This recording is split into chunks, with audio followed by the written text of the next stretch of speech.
So we've had some major leaks about the Panasonic GH6, so if you want to know about pretty much, well, everything, and even see some leaked pictures, then you've came to the right place. My wife is dancing behind the camera.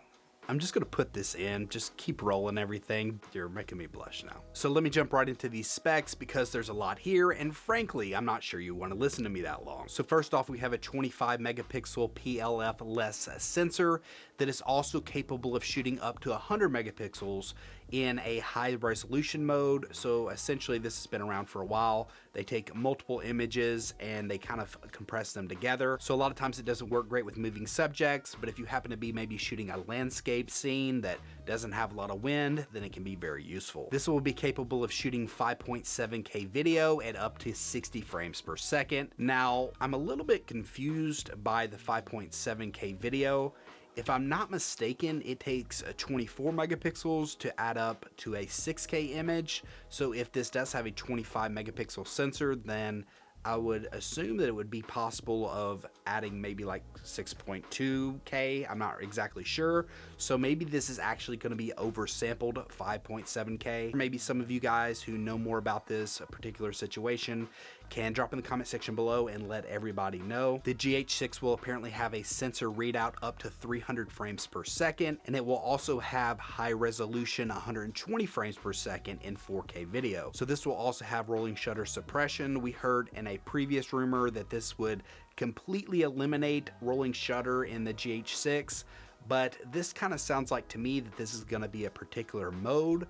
So I wouldn't be shocked if, say, this crops in like 10% and in that mode it almost completely eliminates rolling shutter. I'm not sure that will be the case. I hope that's not the case, but it kind of makes me think that by the way this is worded. They say that the computational processing capacity has essentially doubled. I'm assuming they mean that it's doubled from the GH5, which is an older camera at this point, so that makes complete sense to me. Now, I did say they say, and essentially I mean that 4/3 rumor says. I'm getting pretty much all my resources from them, and I think they got their resources from somewhere else. So I'm not sure who should get credit for this, but essentially it's not me. This has new intelligent details that has a 2D noise reduction system in it. Now, to me, I'm a little skeptical of this system because I know a lot of in-camera sharpening and things like that doesn't seem to work too well. Now, I could be wrong, and this may be a great system. If you know more about it, drop in the comment section below and let me know. Now, this part here is potentially disappointing. They say that it has improved autofocus performance and that it will be 3 times faster, and they call it DFD Evolved. I don't know. Can they really fix depth from defocus autofocus? I'm not entirely sure. I'm not very confident. I had a lot of people commenting in my previous videos saying that essentially it's unfixable.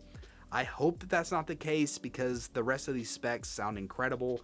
I hope they somehow crack the code here, but I had some pretty funny comments in the last one. I'm not going to name anybody because I didn't get their permission, but I had a guy comment saying, oh great, this is going to pulse 5 times faster, or at least according to these specs, maybe 3 times faster. So I hope that's not the case, and I guess there is a possibility that the pulsing effect is so fast that maybe it's just dropping a frame or 2 here and there, and it won't necessarily be perceivable to the naked eye. I would think that it's gonna be a problem.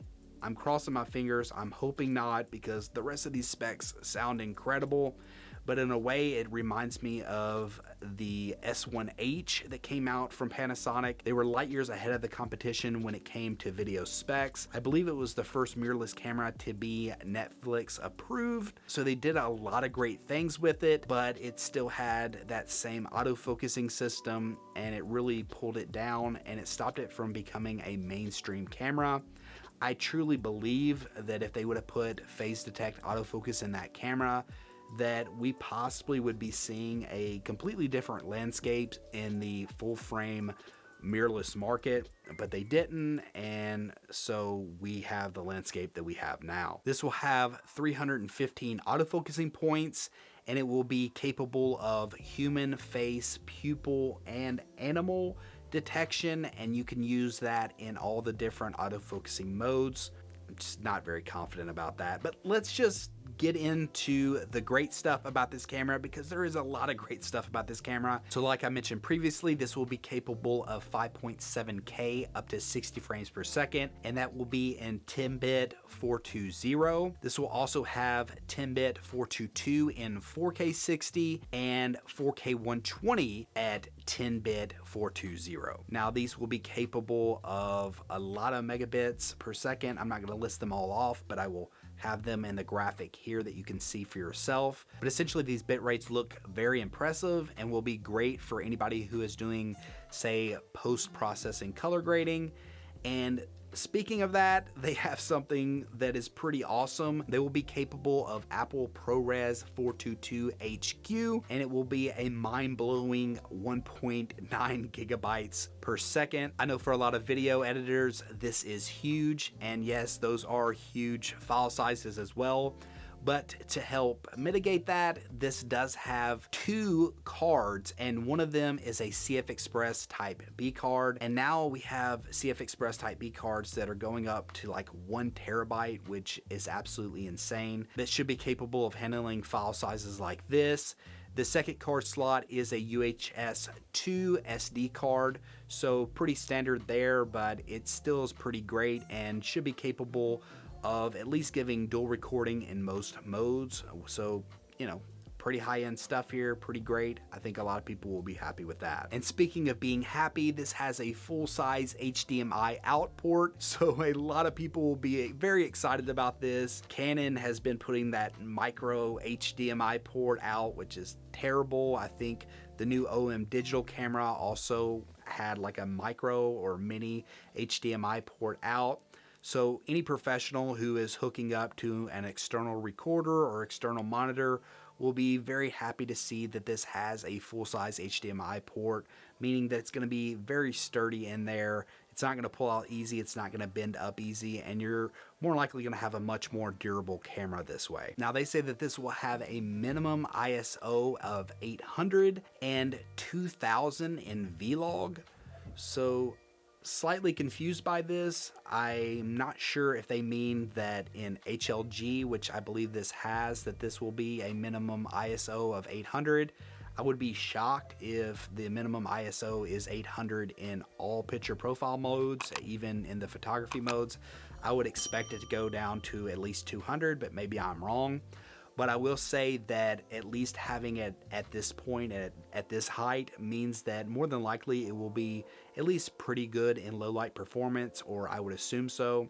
Maybe this means something different and I'm getting it wrong here. That's always a possibility. Now I heard some people saying that this will have 13 plus stops of dynamic range, which I'm not exactly sure if this rumor is saying that, at least not in video. This says that it will have a dynamic range boost with an image of up to 60 frames per second, and it will basically have an image that is overexposed and an image that is underexposed, and it will put it together in real time. So essentially this is doing computational photography, which is something that iPhones and other smartphones have been doing for a while now, and it allows smaller sensors to get better dynamic range, and it usually works pretty well. And if they can get it to work really well in this camera, that sounds great. But I do not believe this means it is a dual gain sensor, what I heard other people say. I don't believe that it's going to be doing this in video. At least that's not what it sounds like to me. I hope I'm wrong and this is doing that in video as well. And lastly but not leastly, and yeah, I'm aware that's not the actual saying. I was trying something new. It didn't work. Essentially, this will have IBIS of 7.5 stops. And I know that some cameras are saying, or like Canon is saying, that it gets 8 stops. I know it works really well, but I wouldn't say that whatever they're marketing the stops as is completely right. I mean, Olympus has great IBIS. I think they say that it's like 7 stops on the Olympus cameras, but most people agree that it is better than Canon's. And it makes sense because it is a smaller sensor and it usually has more room to move around in there. Even though this is saying 7.5 stops, I would not be shocked if this is maybe the best on the market. So that is all the specs. Personally, I am very impressed. I'm disappointed about the autofocus, but I'm still crossing my fingers and holding my breath hoping that this will work out. Not that I'm probably going to get this camera, but I know a lot of people are looking forward to this camera, and a lot of people are hoping that this has good autofocus as well. I know not everybody, some people will say, I manually focus and I don't care. Well, that's great for you, but I know a lot of people are looking forward to this camera, and I've even seen a lot of people saying they're going to switch if they didn't change up the autofocus. I hope that somehow they crack the code. But are you as impressed as I am with the rest of these specs? Drop in the comment section below and let me know. If you've liked this video, be sure to give it a thumbs up and consider subscribing. And until next time, peace.